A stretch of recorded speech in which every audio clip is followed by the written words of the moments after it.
Commissioner ಹತ್ರ D C ನಾವೆಲ್ಲ ಕೂತ್ಕೊಂಡು ಮಾತನಾಡಿದ್ವಿ, ಸಂಪೂರ್ಣ ಮಾಹಿತಿಯನ್ನು ತೊಗೊಂಡಿದ್ದೀನಿ. ಅದನ್ನು ಎಸ್ ಐ ಆರ್ ನಡೀತಕ್ಕಂಥ ಇನ್ವೆಸ್ಟಿಗೇಷನಲ್ಲಿ ಗಲಾಟೆ ಆಗಿರ್ತಕ್ಕಂಥ ನಿಜ. ಈ ಎಮ್ ಎನ್ ಮೇಲೆ ಕೇಸ್ ಕೂಡ ಹಾಕಿದೆ. ಕೇಸ್ ಹಾಕಿದ ಮೇಲೆ ಅವಳನ್ನ ಅರೆಸ್ಟ್ ಮಾಡಬೇಕಂತ ಸಂದರ್ಭದಲ್ಲಿ 10 ಲೇಡಿ ಪೊಲೀಸ್ ಹೋಗಿದ್ದಾರೆ.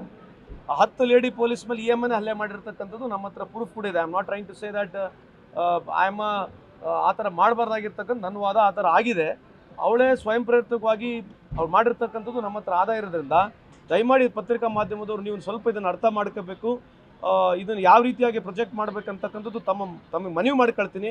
ಇದನ್ನು ಸ್ವಲ್ಪ ಯೋಚನೆ ಮಾಡಿ ನೋಡಿ. ಬಿಕಾಸ್ ನಮ್ಮ ಡಿಪಾರ್ಟ್ಮೆಂಟ್, ನಮ್ಮ ಇಲಾಖೆಯಿಂದ ಯಾವ ರೀತಿಯಿಂದ ತಪ್ಪಾಗಿಲ್ಲ ಅಂತ ನಾನು ಹೇಳಲಿಕ್ಕೆ ಸ್ಪಷ್ಟೀಕರಣ ಕೊಚ್ಚಿ ಇಚ್ಛೆ ಬಯಸ್ತೀನಿ.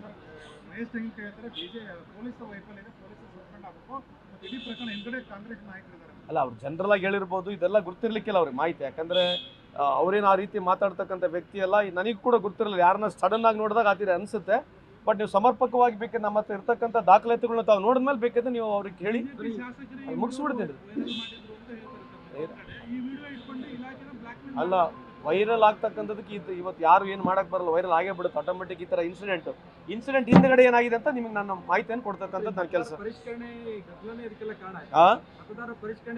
ಅಲ್ಲ, ಅದು ಪರಿಷ್ಕರಣೆ ಜೊತೆಗೆ ಇವರು ಹೋಗಲ್ಲಿ ಗುದ್ದಾಡ್ಕೊಂಡಿದ್ದಾರೆ.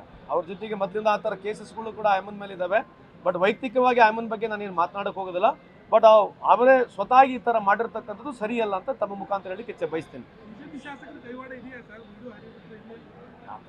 ಯಾರು ಕೈವಾಡ ಏನಿದೆ ಆ ಥರ ಯಾರು ಕೈವಾಡ ಇರೋಕ್ಕೆ ಸಾಧ್ಯನೂ ಇಲ್ಲ. ನನಗೇನು ಅಂಥದ್ದು ಅನಿಸ್ತೂ ಇಲ್ಲ ಅಂತ ಕೈವಾಡ ಇದೆ ಅಂತ ಅನಿಸ್ತಾ ಇಲ್ಲ. ಅಲ್ಲ, ಅವ್ರು ಮಾಡಲಿ, ಅವ್ರಿಗೆ ಮಾಹಿತಿ ಇಲ್ಲ. ಇದನ್ನು ನೀವು ಬೇಕಾದ್ರೆ ಮಾಧ್ಯಮದವ್ರು ಅವ್ರಿಗೆ ಮಾಹಿತಿ ಕೊಡಿ. ಅವ್ರು ಮೋಸ್ಟ್ಲಿ ಅವ್ರು ಅರ್ಥ ಮಾಡ್ಕೊಳ್ತಾರೆ. ಇಷ್ಟೆಲ್ಲ ಆದರೂ ಕೂಡ ಮತ್ತೆ ಮಾಡ್ತಾರೆ ಅಂತಂದ್ರೆ ಮತ್ತೆ ಅದು ಏನು ಹೇಳ್ಬೇಕು ನಾವು? ಈಗ ರಾಜಕೀಯ ಅನ್ಕೋಬೇಕು, ಇನ್ನೇನಾಗುತ್ತೆ?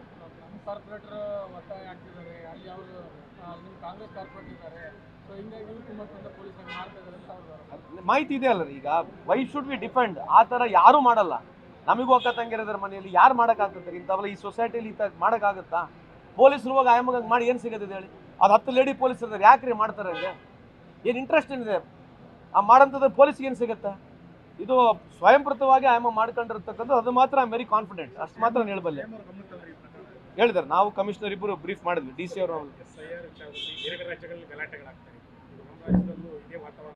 ಯಾವ ರೀತಿ ಗಲಾಟೆ ಆಗತ್ತೆ ಗೊತ್ತಲ್ಲ. ಎಸ್ ಐ ಆರ್ ಒಂದು ದೊಡ್ಡ ಕಥೆನೇ ಇದೆ. ಅದ್ರ ಬಗ್ಗೆ ಚರ್ಚೆ ಮಾಡ್ಬೇಕಂದ್ರೆ ಭಾಳ ಟೈಮ್ ಬೇಕಾಗುತ್ತೆ. ಬಟ್ ಈ ಘಟನೆಗೆ ಎಸ್ ಐ ಆರ್ಗೆ ನಾವು ಮಿಕ್ಸ್ ಮಾಡೋಕ್ಕಾಗೋದಲ್ಲ. ಎಸ್ ಐ ಆರ್ ಇರ್ತಕ್ಕಂಥ ಇಶ್ಯೂ ಬೇರೆ ಇದೆ.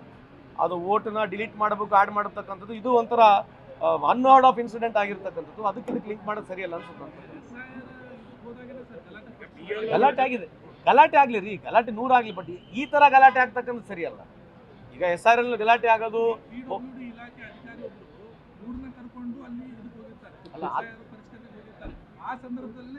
ಅಲ್ಲ, ಗಲಾಟೆ ಆಗಲಿ ಎಲ್ಲ ಕಡೆ. ಬಟ್ ಈ ಥರ ಘಟನೆಗೆ ಸಂಬಂಧ ಇಲ್ಲ ಅಂತ ಹೇಳ್ತಾರೆ. ಕೊಲೆ ಆರೋಪಿಗಳಂತ ಕರ್ಕೊಂಡು ಹೋಗಿ ಸರ್ವೆ ಮಾಡ್ತಾರಂದ್ರೆ ಸರ್, ಇದಕ್ಕೆ ಕ್ರಮ ಆಗಲ್ಲ ಸರ್. ಅದು ಒಪ್ಪೋಣ. ನಾನು ಈ ಗಲಾಟೆ ಬಗ್ಗೆ ಮಾತನಾಡ್ತೀನಿ.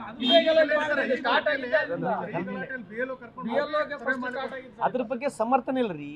I am only talking in the issue where ಅಲ್ರಿ. ಆ ಥರ ಎಸ್ ಐ ಆರ್ ಯಾರೇ ರೂಲ್ಸ್ ಪ್ರಕಾರ ಮಾಡಿದ್ರೆ ತಪ್ಪಿದೆ. ಗಲಾಟೆ ಆಗಿದ್ದು ಅದು ಸರಿ ಇದೆ, ಅಲ್ಲಿ ಗಲಾಟೆ ಆಗಿರೋದು.